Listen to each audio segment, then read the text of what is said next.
नमस्कार, स्वागत है आपका अपने YouTube channel GK and GS with KRS में, जहां हम आपको जीके जीएस के महत्वपूर्ण टॉप 25 क्वेश्चन कराएंगे, जो आपके हिस्ट्री, ज्योग्राफी, पॉलिटी, इकोनॉमिक्स और जनरल नॉलेज से संबंधित है। तो चलते हैं अपने पहले क्वेश्चन पर। पहला क्वेश्चन है, अकबर के दरबार में प्रसिद्ध कवि कौन थे? ऑप्शन ए है बीरबल, ऑप्शन बी है तुलसीदास, ऑप्शन सी है रहीम खान, ऑप्शन डी है बेरम खान। तो उसका सही आंसर है ऑप्शन सी, रहीम खान अकबर के दरबार के प्रसिद्ध कवि थे। चलते हैं अगले क्वेश्चन पर। क्वेश्चन नंबर 2 है, इनमें से किसने अकबर की धार्मिक नीति की आलोचना की है? ऑप्शन ए है अबुल फजल ने, ऑप्शन बी है बदायूनी ने, ऑप्शन सी है इनमें से कोई नहीं, या ऑप्शन डी है फैजी ने। तो इसका सही आंसर है ऑप्शन बी, बदायूनी ने अकबर की धार्मिक नीति की आलोचना की है। चलते हैं अगले क्वेश्चन पर। क्वेश्चन नंबर 3 है, आईन अकबरी किसने लिखा है? ऑप्शन ए है बीरबल ने, ऑप्शन बी है अबुल फजल ने, ऑप्शन सी है मुल्ला दो प्याजा ने, या ऑप्शन डी है फैजी ने। तो आप सभी जानते हैं, मुगल काल में आईन अकबरी की रचना किसने करी थी? अबुल फजल ने आईन अकबरी की रचना करी थी। इसका सही आंसर हो जाएगा ऑप्शन बी। चलते हैं अगले क्वेश्चन पर। क्वेश्चन नंबर 4 है, मुगल काल में पुलिस बल के मुखिया को क्या कहा जाता था? तो ऑप्शन ए है दरोगा, ऑप्शन बी है फौजदार, ऑप्शन सी है सूबेदार, या ऑप्शन डी है कोतवाल। तो इसका सही आंसर हो जाएगा ऑप्शन डी, कोतवाल। मुगल काल में पुलिस बल के मुखिया को क्या कहा जाता था? कोतवाल कहा जाता। इसका सही आंसर हो जाएगा ऑप्शन डी, कोतवाल। चलते हैं अगले क्वेश्चन पर। क्वेश्चन नंबर 5 है, प्रसिद्ध चित्रकार मीर सैयद अली चित्रकारी हेतु किस मुगल शासक के सहयोगी थे? मीर सैयद। तो इसका ऑप्शन है, ऑप्शन ए है बाबर, ऑप्शन बी है जहांगीर, ऑप्शन सी है अकबर, ऑप्शन या ऑप्शन डी है हुमायूं।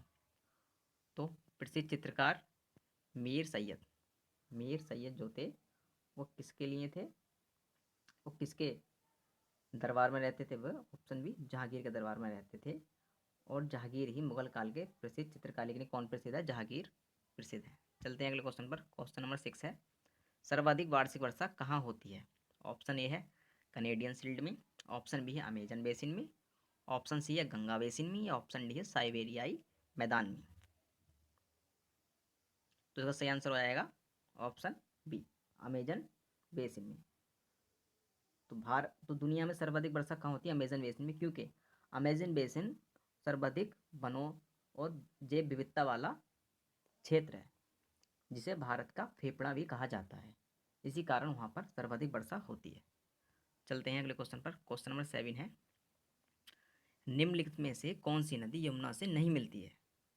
तो ऑप्शन ए है सोन नदी, ऑप्शन बी है कैन, ऑप्शन सी है बेतवा, या ऑप्शन डी है चंबल।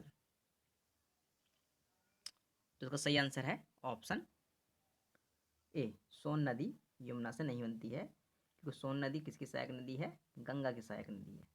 गंगा की सहायक नदी है, जो मध्य प्रदेश के अमरकंटक पठार से निकलकर सीधे गंगा में प्रवेश करती है। बाकी कैन, बेतवा और चंबल किसकी सहायक नदी है? ये यमुना की सहायक नदी है, जो यमुना में मिल जाती हैं। चलते हैं अगले क्वेश्चन पर। क्वेश्चन नंबर 8 है, पश्चिमी घाट का सर्वोच्च शिखर कौन सा है? ऑप्शन ए है अनाईमुड़ी, ऑप्शन बी है डोडा बेटा, ऑप्शन सी है महेंद्रगिरी, या ऑप्शन डी है चेम्बरा। तो पश्चिमी घाट का सर्वोच्च शिखर कौन सा है? तो का सही आंसर आएगा ऑप्शन ए, अनाईमुड़ी पश्चिमी घाट की सबसे ऊंचा सर्वोच्च शिखर है। बाकी की बात करें, डोडा बेटा किसका सर्वोच्च शिखर है? नीलगिरी। नीलगिरी पहाड़ियों का सबसे ऊंचा शिखर कौन सा है? डोडा बेटा। और महेंद्रगिरी, पूर्वी भारत की सबसे ऊंची चोटी कौन सी है? महेंद्रगिरी। चलते हैं अगले क्वेश्चन पर। क्वेश्चन नंबर 9 है, किस शहर को स्टील सिटी ऑफ इंडिया के नाम से जाना जाता है? स्टील सिटी ऑफ इंडिया के नाम से किसे जाना जाता है? ऑप्शन ए है मुंबई, ऑप्शन बी है जमशेदपुर, ऑप्शन सी है कोलकाता, या ऑप्शन डी है कोच्चि। तो इसका सही आंसर है ऑप्शन बी, जमशेदपुर को स्टील सिटी ऑफ इंडिया के नाम से जाना जाता है। जमशेदपुर कहाँ है? ये छोटा नागपुर के पठार पर है। इसकी स्थापना किसने की थी? जमशेदजी टाटा ने इसकी स्थापना की थी, जिसे आप टाटा नगर के नाम से भी जानते हैं। चलते हैं अगले क्वेश्चन पर। क्वेश्चन नंबर 10 है, निम्नलिखित में से किस देश के साथ भारत की अंतर्राष्ट्रीय सीमा नहीं लगती है? तो इसका सही आंसर है, तो इसका पहला ऑप्शन ए है पाकिस्तान, ऑप्शन बी है बांग्लादेश, ऑप्शन सी है भूटान, या ऑप्शन डी है श्रीलंका। तो इसका सही आंसर है ऑप्शन डी, श्रीलंका। श्रीलंका के साथ भारत की अंतर्राष्ट्रीय सीमा नहीं लगती है, क्योंकि श्रीलंका भारत का जलीय सीमा बनाया जाता है, जो भारत से पाक जल संधि और मन्नार की खाड़ी द्वारा अलग होता है। बाकी पाकिस्तान, बांग्लादेश और भूटान भारत के साथ स्थलीय सीमा बनाते हैं। चलते हैं अगले क्वेश्चन पर। क्वेश्चन नंबर 11 है, निम्नलिखित में से किसने सबसे पहले 1935 में संविधान सभा का सुझाव प्रस्तावित किया था? तो ऑप्शन ए है नेहरू ने, ऑप्शन बी है गांधी ने, ऑप्शन सी है जेपी नारायण ने, या ऑप्शन डी है मानवेंद्र रॉय ने। तो इसका सही आंसर है ऑप्शन डी, एम.एन. रॉय, अर्थात मानवेंद्र नाथ रॉय ने 1935 में सबसे पहले संविधान सभा का सुझाव प्रस्तावित किया था। चलते हैं अगले क्वेश्चन पर। क्वेश्चन नंबर 12 है, भारतीय संविधान के किस अनुच्छेद के तहत उपराष्ट्रपति का चुनाव होता है? तो ऑप्शन ए है अनुच्छेद 54 के तहत, ऑप्शन बी है अनुच्छेद 63 के तहत, ऑप्शन सी है अनुच्छेद 66 के तहत, या ऑप्शन डी है अनुच्छेद 74 के तहत। तो इसका सही आंसर है ऑप्शन सी, अनुच्छेद 66 के तहत भारत के उपराष्ट्रपति का चुनाव किया जाता है। चलते हैं अगले क्वेश्चन पर। क्वेश्चन नंबर 13 है, राज्यसभा के सदस्यता के लिए न्यूनतम आयु कितनी होनी चाहिए? तो ऑप्शन ए है 25 वर्ष, बी है 31 वर्ष, सी है 30 वर्ष, या डी है 35 वर्ष।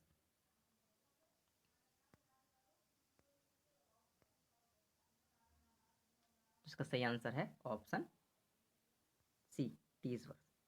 तो राज्यसभा के सदस्य के लिए न्यूनतम आयु कितनी होनी चाहिए? 30 वर्ष होना चाहिए। और लोकसभा के सदस्य के लिए न्यूनतम आयु कितनी होनी चाहिए? 25 वर्ष। और राष्ट्रपति के चुनाव के लिए राष्ट्रपति की न्यूनतम आयु कितनी होनी चाहिए? 35 वर्ष होनी चाहिए। तो इसका सही आंसर है ऑप्शन सी। चलते हैं अगले क्वेश्चन पर। क्वेश्चन नंबर 14 है, भारत विश्व का विशालतम लोकतांत्रिक प्रजातंत्र है, इसकी प्रथम लोकसभा कब आयोजित की गई थी? मतलब भारत में संविधान निर्माण के बाद प्रथम लोकसभा का आयोजन कब करा गया था? तो ऑप्शन ए है 16 अगस्त 1947 को, या 27 जनवरी 1950 को, 13 मई 1952 को, या 15 जून 1952 को। तो इसका सही आंसर है ऑप्शन सी, 13 मई 1952 को भारत की पहली लोकसभा का आयोजन किया गया था। चलते हैं अगले क्वेश्चन पर। क्वेश्चन नंबर 15 है, शून्य काल का अर्थ क्या है?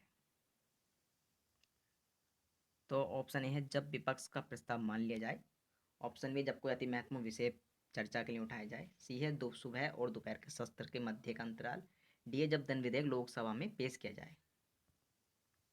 तो देखिए, शून्यकाल दुनिया को भारत की देन है, इसका निर्माण भारतीय संसद के द्वारा किया गया था।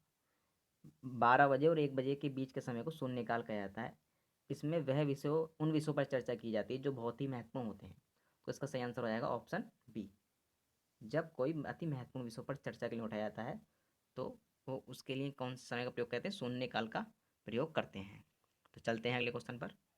क्वेश्चन नंबर 16 है, भारत में हरित क्रांति के प्रणेता कौन थे? ऑप्शन ए है जे.के. मेहता, बी है आर.के. मुखर्जी, सी है एम.एस. स्वामीनाथन, या डी है उपरोक्त में से कोई नहीं। तो आप सभी जानते हैं इसका सही आंसर है ऑप्शन सी, एम.एस. स्वामीनाथन। तो भारत में हरित क्रांति की शुरुआत कब करी गई थी? 1966 और 67 में भारत में हरित क्रांति की शुरुआत करी गई थी। और ये किसकी देन है? भारत में एम.एस. स्वामीनाथन की देन है हरित क्रांति। और ये इसके तहत हरियाणा, पंजाब और पश्चिमी उत्तर प्रदेश में उच्च गेहूं की पैदावार करी गई। चलते हैं अगले क्वेश्चन पर। क्वेश्चन नंबर 17 है कि दूध की सघनता मापने के लिए कौन सा उपकरण प्रयुक्त किया जाता है? तो ऑप्शन है लैक्टोमीटर, बी है हाइड्रोमीटर, सी है बैरोमीटर, या डी है हाइग्रोमीटर। तो इसका सही आंसर है ऑप्शन ए, दूध की घनता नापने के लिए लैक्टोमीटर का प्रयोग किया जाता है। इसका सही आंसर है ऑप्शन ए। और हाइड्रोमीटर क्या होता है? हाइड्रोमीटर द्रव की सघनता मापने के लिए हाइड्रोमीटर का प्रयोग किया जाता है। और बैरोमीटर क्या है? मौसम के दाब को नापने के लिए बैरोमीटर का प्रयोग किया जाता है। और हाइग्रोमीटर क्या है? वायु की आर्द्रता मापने के लिए हाइग्रोमीटर का प्रयोग किया जाता है। चलते हैं अगले क्वेश्चन पर।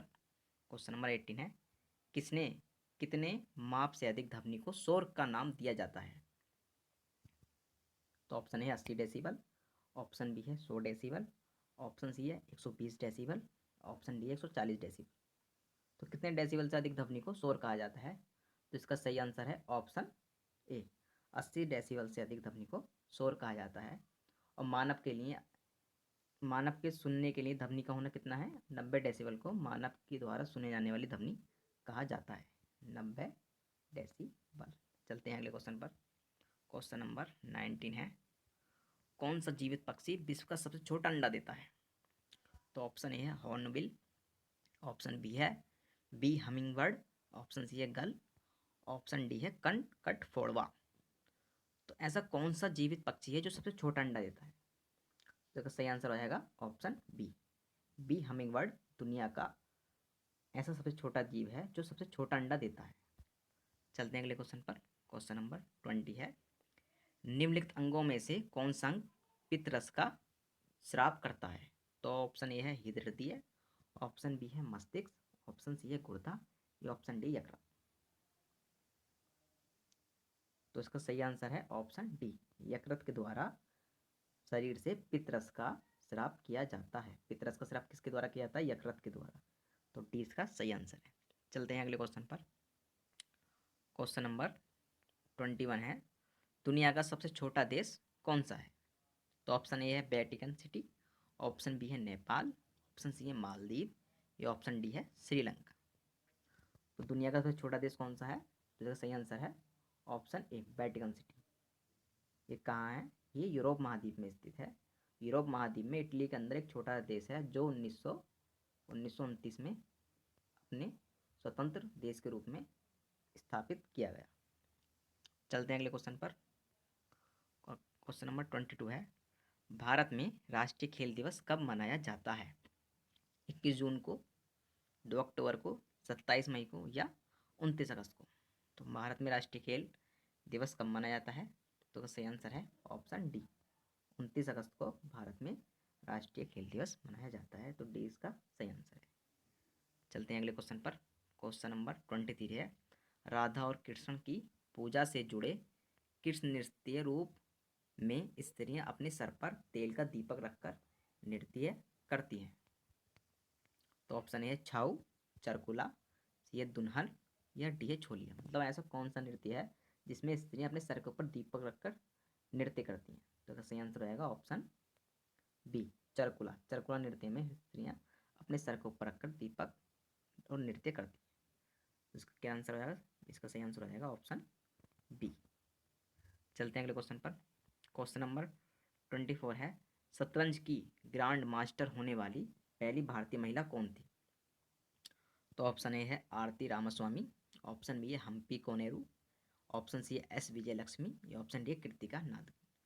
तो पहली भारतीय कौन थी जो पहली भारतीय महिला कौन थी जो शतरंज की ग्रांड मास्टर हुई थी? तो इसका सही आंसर है ऑप्शन सी, एस विजय लक्ष्मी सबसे पहली महिला ग्रैंड मास्टर रह चुकी हैं। चलते हैं अपने लास्ट क्वेश्चन पर। क्वेश्चन नंबर 25 है, इसरो का मुख्यालय स्थित है? ऑप्शन ए है बेंगलोर में, ऑप्शन बी है अहमदाबाद में, ऑप्शन सी है नई दिल्ली में, या ऑप्शन डी उपरोक्त कोई नहीं।